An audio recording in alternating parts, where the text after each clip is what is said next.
Welcome to the third evening of our events week. We're so glad to have you here. My name's Katie.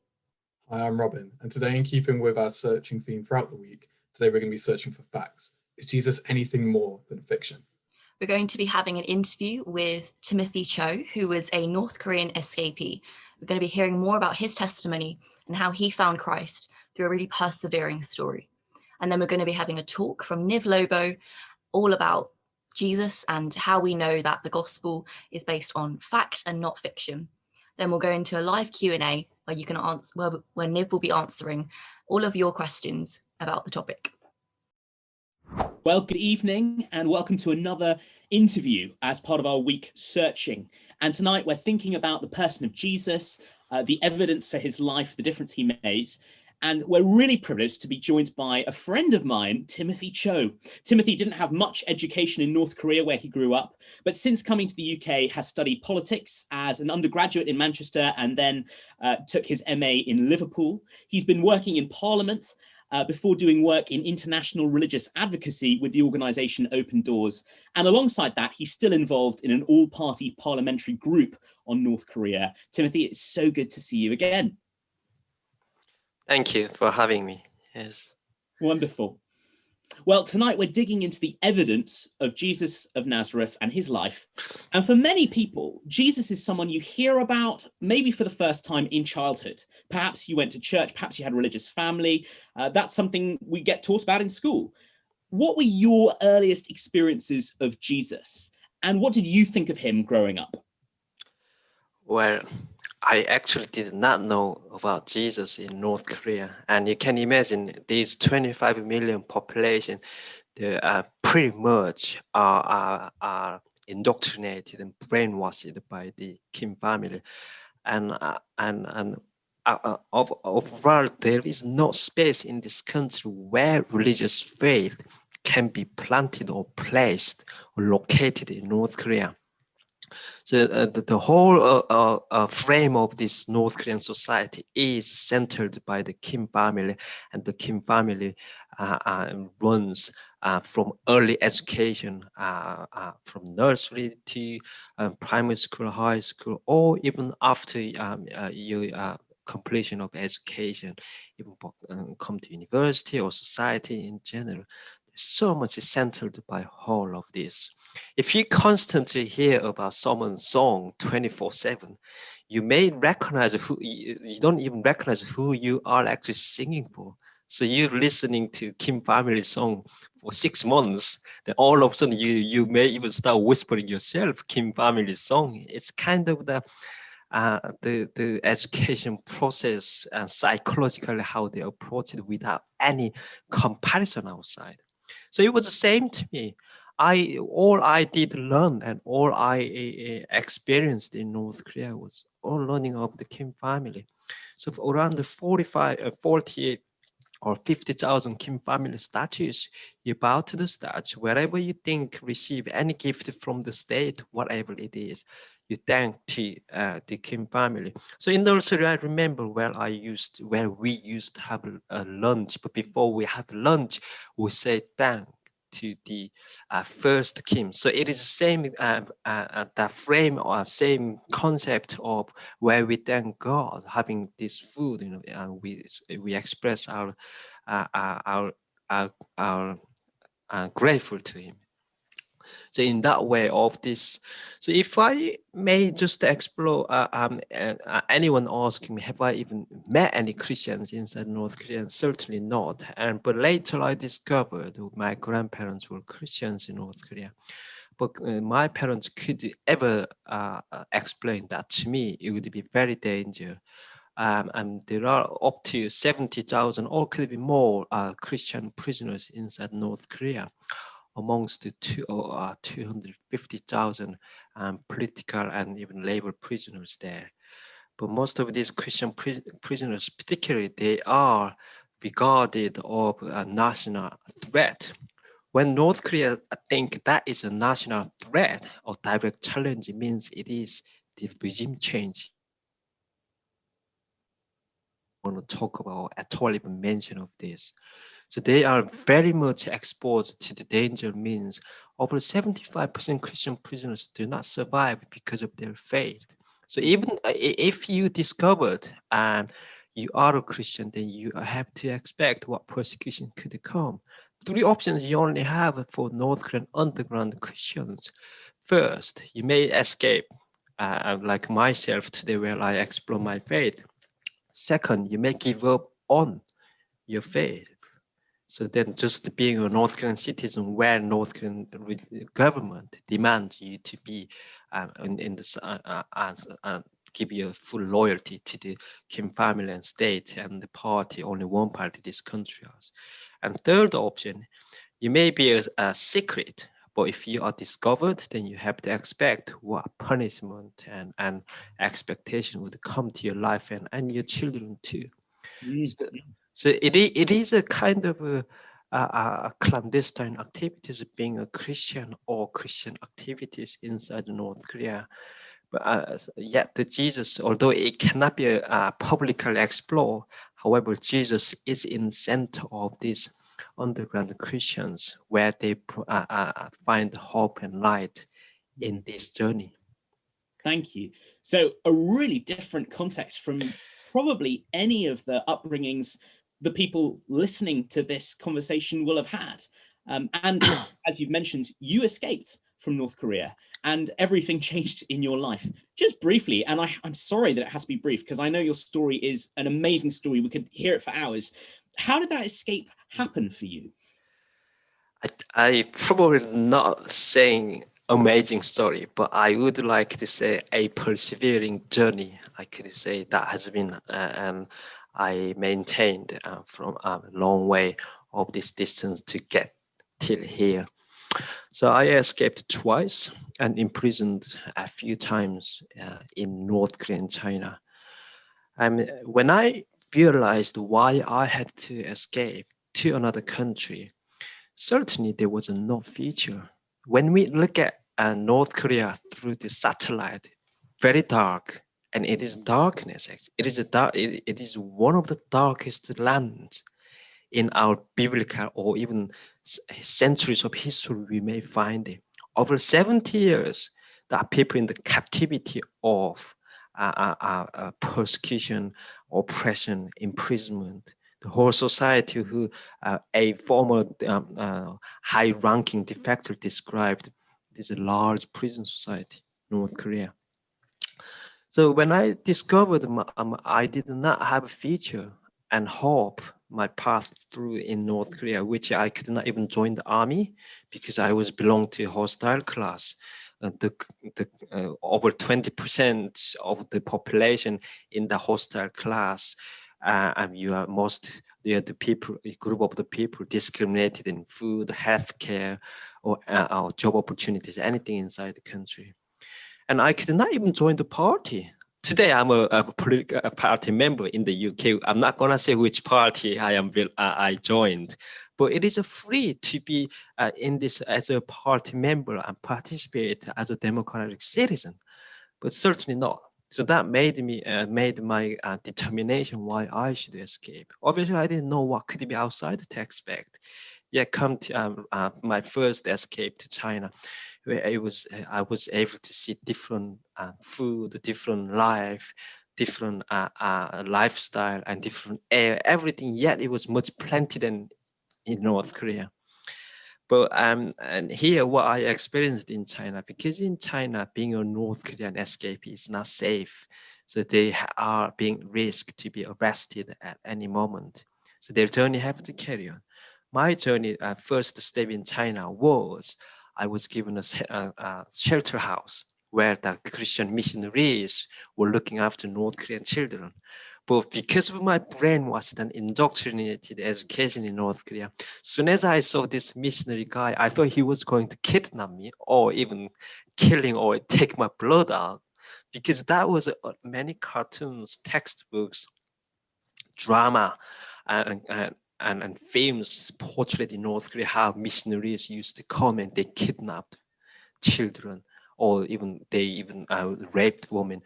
This kind of all that vampire story North Korea has created against Christianity because it is an American religion. That's what they frame it. So as soon as I saw this cross necklace and this guy, it was really scary to me. I thought he was going to, even touching the cross necklace, my finger would be rotten immediately. That's what I thought. And I did run away from this house. Probably that was the first opportunity God has offered to me, but I did run away. I didn't know. So anyway, I carry on my journey, and then my group was arrested and sent back to North Korea. Yet we were able to manage. I was able to manage to get second opportunity to escape China second time again. But once again in China, I was arrested and was sent to Shanghai International Prison. But there, I could also say a second opportunity of God offered me. And because one of my prison mates were South Korean guy. It's international prison, so I had international inmates. But one of them was a South Korean gangster who was reading the Bible, and he actually asked me. He literally told me that to read the Bible and pray to God. And then I asked him, "Why do I have to?" And he said, "Because you are in difficult circumstances. There is worthwhile you ask God to explore where your hope." Put in everything. Where otherwise, where could I go from that, darkest and fearful and scary, and imagining of any moment I could be killed, once I was sent back to North Korea. So there was my hope. I started putting everything into God. One thing I remember what I asked God was, God, if you were really exist. By then, actually, I did not even know whether God would exist. So that was my temptation because I needed his freedom. I didn't want to go back to North Korea. Second, as repatriation would execute me in a public area, or they could put me into a prison camp at least for life. I could not survive. So what I asked him, if you give me freedom, and so that, then I would give him, I would follow him entire my life. But if I was sent back to North Korea, so during that process of this repatriation, I even committed suicide myself. And I told him I would deny you forever because you don't exist. That's what I asked him. I maintained this prayer every day, so many times a day. But miraculously, and there were two guys appeared in front of me after a while in this prison. At first, I thought they were from North Korean agents. It was scary, but it turned out different ambassadors. They came from international community, who they said, well, China had agreed they were not going to send me back to North Korea second time, but they deported me to the Philippines. I know we got a lack of time, but let me just give you this story alongside this. There is one story, probably a lot of people heard this. And there was a priest in a village. But in this village, it started having flood. There was so many rains continued on several days. And he kept on saying, God is going to come and rescue me. So everyone evacuated from the village because it was flooding. A lot of rains will continue on. Then meanwhile, a helicopter came to rescue him. I asked him to get on, but he said, no, God is going to come to me.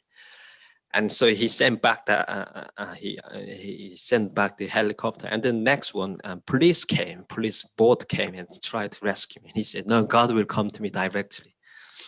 Eventually, 3 times refused to get on the lifeboats and ambulance or helicopter. So the priest eventually died because the flood, the flood swept away everything.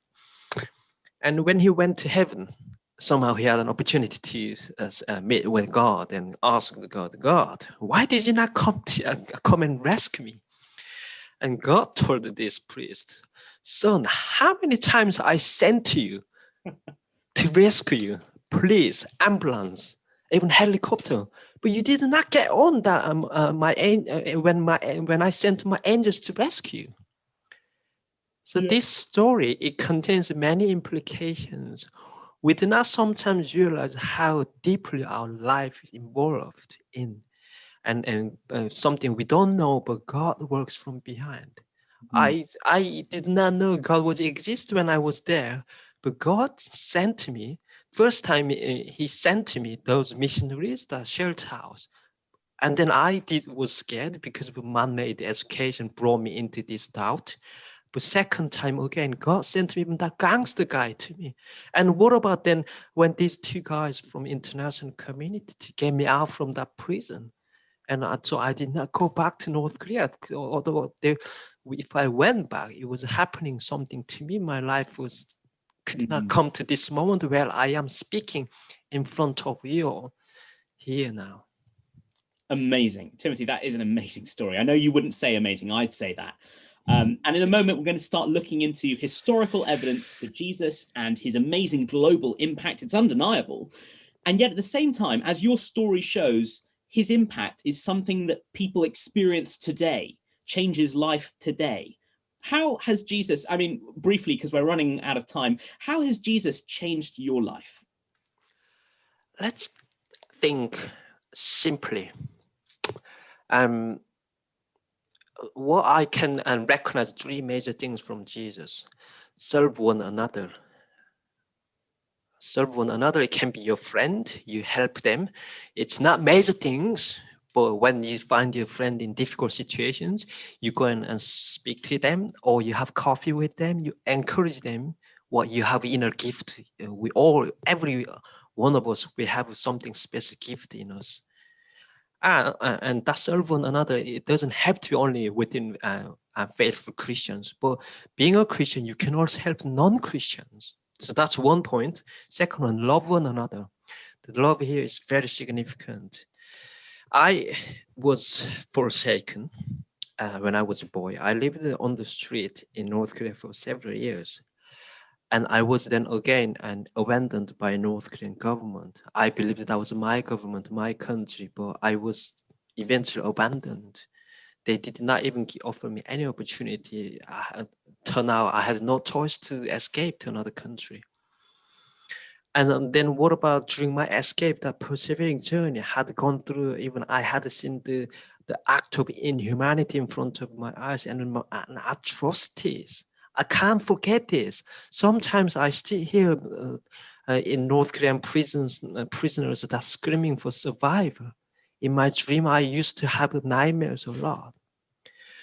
But until that love one another is very, it's one sentence, but it implicates so many meanings here. But until that love really came to melt it down, my hatred in me. Hatred is very difficult, making you tired and put you in depression, or even to take your life away, something even to commit suicide. What the key point I'm coming to here, the love brought me who I am, myself, who I am, Timothy, today. And if I kept on maintaining this hatred in my heart, I don't think I would ever have this kind of smile today. And now I'm praying for my land, and even for the Kim family, I pray today. The reason I pray for them, because I pray for their heart to recognize being a leader who must understand primary responsibility to protect their own citizens. And third point, what Jesus is to me is, and he's not rejecting all the people because you have different faith, because you have different values. But human being, that's in the image of God. And Jesus has shown how to serve one another, how to treat next person, how to love one another. So he had the most power, being a son of God, but he did not wield that power against in a different way. But he used this power to serve, showing that servant leadership of what we need, every leaders of the organizations and countries we commit. Amazing. Timothy, that is wonderful. And it's an amazing way for us to start thinking about the person of Jesus. Thank you so much for sharing with us tonight. Thank you. I personally found that so convicting, just to know that somebody had to even risk their life and their freedom and their rights to personally find Jesus. And it also just makes me think how often we take for granted here in the UK and in Western countries, exploring religions without fear of persecution.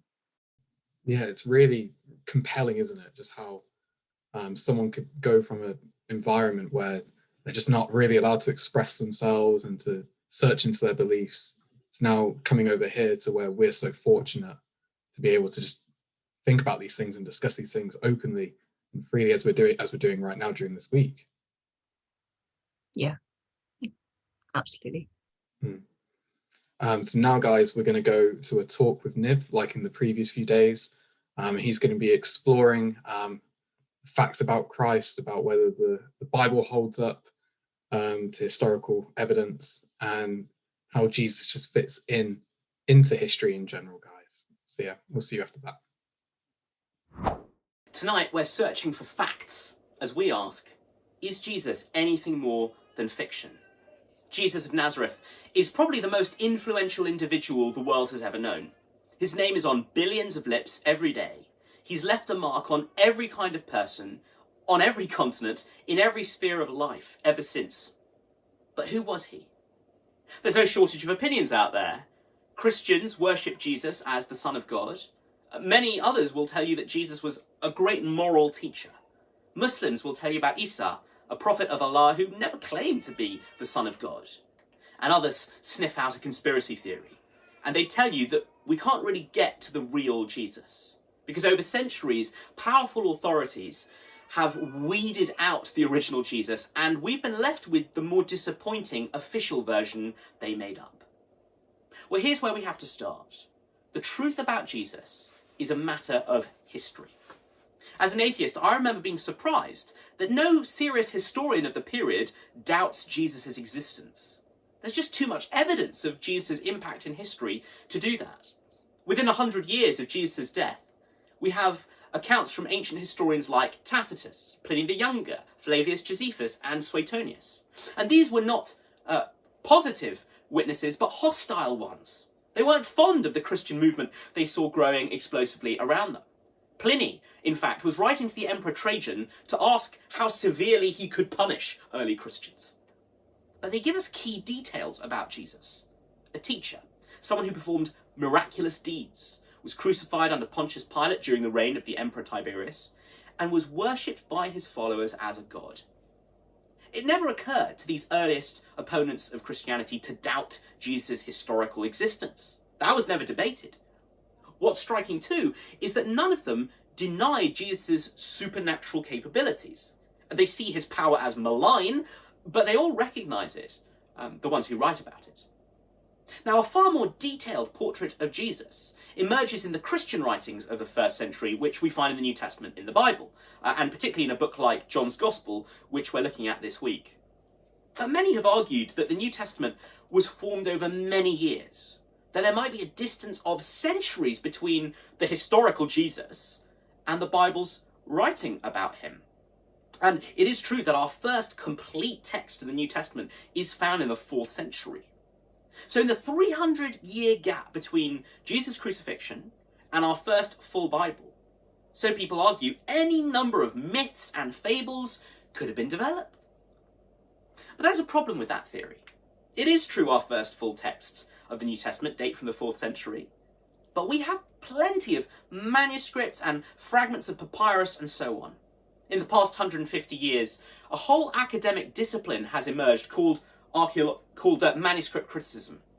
And as archaeological findings have been unearthed, decades of research from all sorts of scholars with or without religious conviction have been spent on testing the Bible and rigorously assessing it.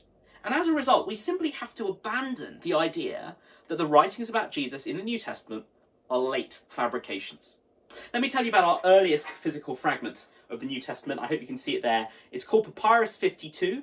You can see it in the Rylands Library in Manchester. It's from John's Gospel, and it dates to about 125 AD. Paleographical study looking at the script and the handwriting has led scholars to place that date in it early in the 2nd century. That's only 3 or 4 decades after John's Gospel was written, most scholars think. That is hugely impressive, because for centuries, scholars used to say that John's Gospel was written many years later. But now, nobody can think that. In fact, when we're looking at the New Testament, we have an embarrassment of riches. When we investigate the ancient world, a key part of the evidence we're looking for is manuscripts, in which people can tell us the things they saw, heard, etc. And they are hard to find because they very rarely survived. Papyrus was incredibly fragile. As well as that, it was really hard to produce writing in any great quantity. And so, with most ancient texts, you find 2 things. First, there's a huge gap between the text being written down and our first physical copies of it. Hundreds of years pass between what they wrote and what we have. Secondly, there aren't too many copies around for us to examine. So if things did get changed around, we wouldn't be able to tell. That actually doesn't trouble most historians of the ancient world. They understand the nature of the evidence left to us, and they're able to make strong deductions about history from what they find. But with the New Testament, we're in a really different position. The gap between the text first being written and our first physical copy is minuscule, as little as 35 years with John's Gospel and that fragment. And the number of copies we have to look at is massive, so that we can probe and work at the text with many sources at our disposal. In fact, because we have all these copies, we can be very confident that what we have is what they wrote. And as you look at the chain of transmission of these manuscripts, there are little discrepancies here and there, but they're mainly grammatical changes, word order variation. And so as a result, even the most critical scholars have had to admit that in all the manuscript criticism we've done so far, not a single Christian teaching has had to change. Not one claim about Jesus Christ has had to be altered. That doesn't mean it's all automatically true, but it tells us that these are reliable historical sources. Now, scholars date the 4 Gospels, the other 3 are Matthew, Mark and Luke, to within 40 or 50 years of the events they describe. That's well within living memory. Even earlier than that are the letters written by Paul. His first one dated to something like 48 AD, and that's just 15 years after Jesus' crucifixion. So the texts we have were written well within living memory, and the gap between what Jesus said and did and these earliest writings is tiny. It's not big enough for myth-making. You might not really remember what you were doing in 15 years ago, but I do. And plenty of people are around to bear witness to what happened in 2006. That space of time is just not long enough to come up with a huge mythical figure and get lots of people to believe in him, and get them to believe in him against the grain of everything they found plausible. The idea that a crucified man would be someone worth talking about or thinking about, let alone worshipped as the Son of God, would have been absurd. The New Testament documents are the earliest sources we have about Jesus. No serious historian can dismiss them, and we have what is written. But is what was written worth taking seriously? Well, here's the next thing I found as I investigated these texts.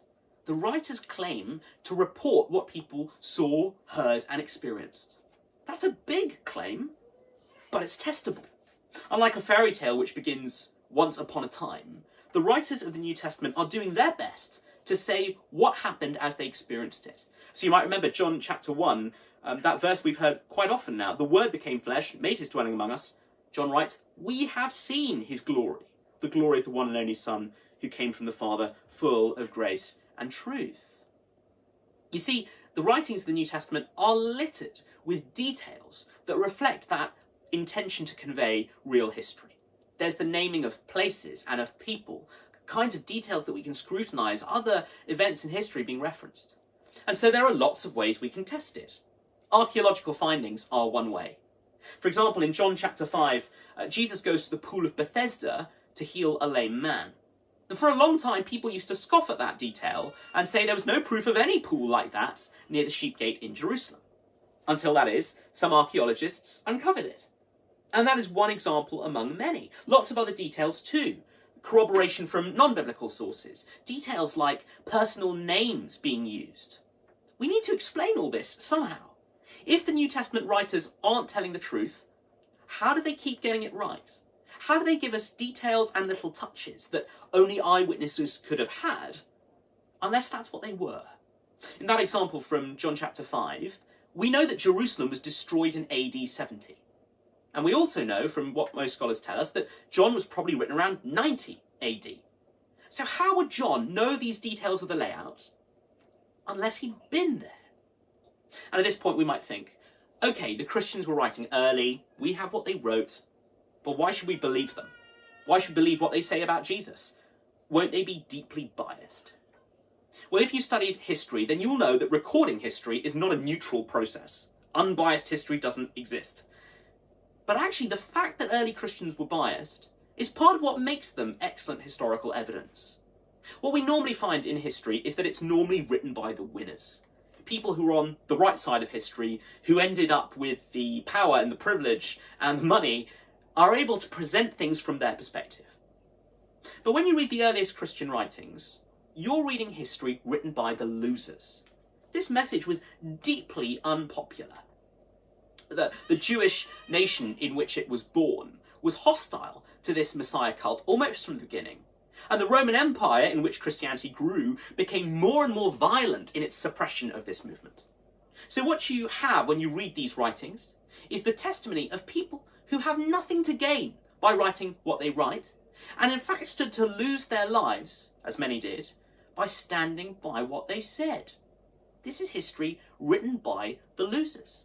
And to take you back to Paul, who I mentioned earlier, he is the banner example of someone we have to explain.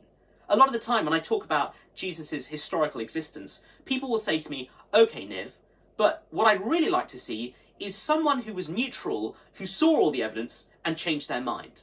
Well, like I said, neutrality is hard to come by in life as well as in history, but Paul is a brilliant example of what you're looking for.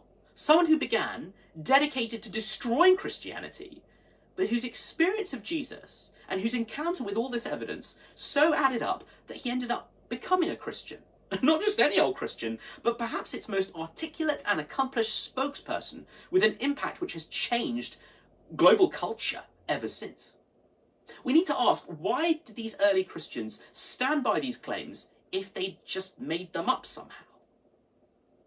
Something about Jesus meant that they couldn't shut up about what they'd seen and heard. And they had to keep sharing that, even writing it down, even standing by those claims, when it would cost them everything. What was it? Ultimately, we need to make sense of Jesus, this most significant person in history. And here's what you find when you investigate him. You find a person who drew huge crowds, thousands desperate to see and hear what he could do. But he wasn't a showman or entertainer, trying to just grow a following. In fact, you'll find when you read this, he was prepared to tell the truth, even when it lost him followers. You find a person who taught like no other teacher, whose words have permeated cultures and shaped ethical systems. But it wasn't just teaching with Jesus. You also find someone who was no hypocrite. He lived out what he called his followers to do. Once, when he told them to forgive his enemies, some of them found them really difficult to hear. How many times do I forgive my enemies? How do I do that? But when his enemies nailed him to a cross, Jesus prayed, Father, forgive them. They don't know what they're doing. Total integrity.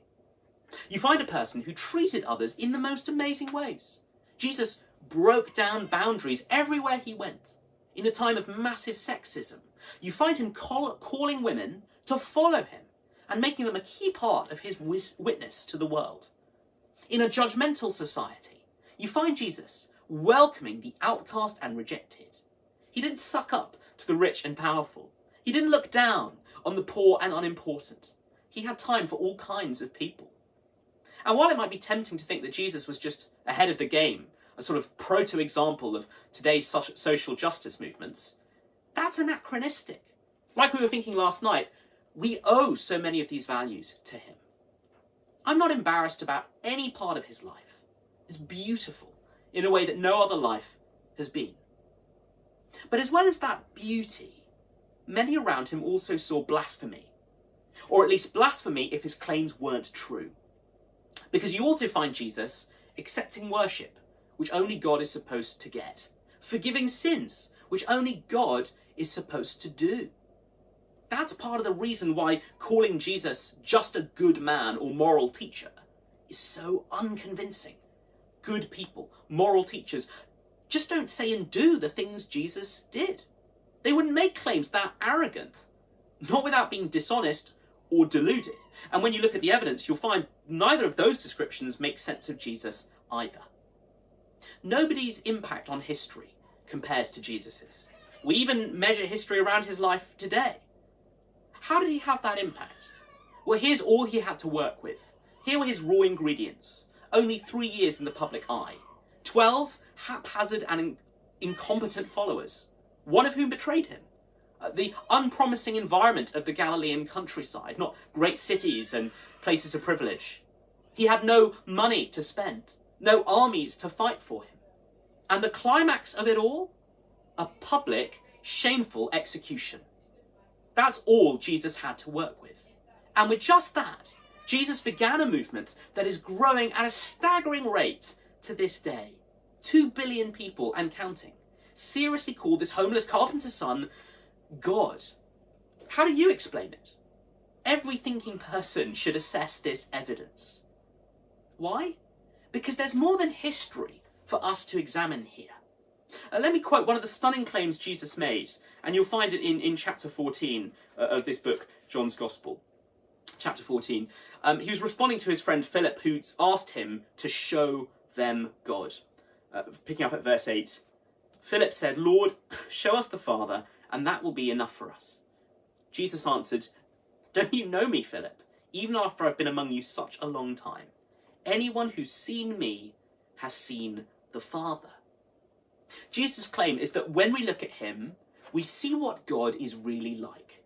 Not a God who's distant from the world he made, but Jesus shows us a God who shows his face in human history.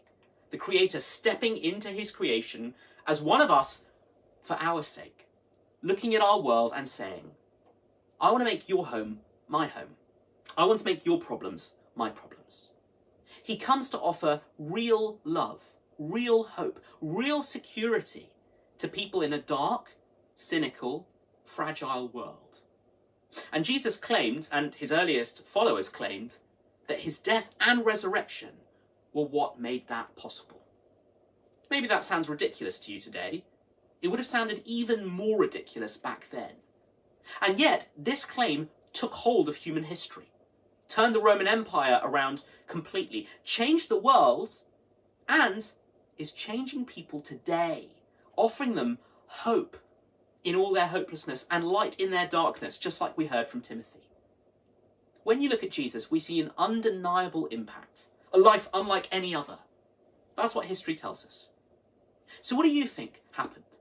These are claims you can investigate. But there's more than history here. Like Timothy shared in his interview, Jesus is someone you can know today. And he's offering a relationship with the God who made you and loves you. And you can have that tonight. It may be you're not ready to have that tonight. You want to do more digging. And that's a great thing to do. But if this relationship with Jesus is something you want for yourself, please join me as I pray these words. Jesus, you've changed the world. You've shaped human history. But you claim to be much more than just another figure of history. To be the God who made me, who's come in person to love me and welcome me back even when I've rejected you. I am sorry for the ways I've lived with myself at the centre. I turn away from that and I trust you now. Help me to enjoy knowing you for myself and the life that you offer. Amen. Well, thank you so much for listening. Apologies if you heard my daughter making her joyful noises downstairs while I was recording. And please do get in touch with the CU if this is something you prayed about tonight or something you're interested in finding out more. That was an intriguing talk, and I hope that you guys were able to take away a lot about whether this is all just facts or fiction. And we do hope that you have a lot of questions that you'd like to ask further from this talk. The evidence shows that Jesus is a figure of history, but that something more than history is on offer here. So if you guys have got any more questions or you want to engage with this stuff anymore and go beyond the Q&A later, On Mondays, we'll be doing Mondays with Mark over the next few weeks. These will be a series of talks going through Mark's gospel. We'll also run Curious Cafe, where you can meet up as a group online over Zoom at the moment, and go through some of God's word, go through the gospels. And then we can also get you in touch with an individual member of the CU for a one-to-one session where you'll go through any part of the Bible that you want to, and you can go at your pace with them. So if you're interested in any of that, there's a contact form in the description, guys. So please just click that and get in touch.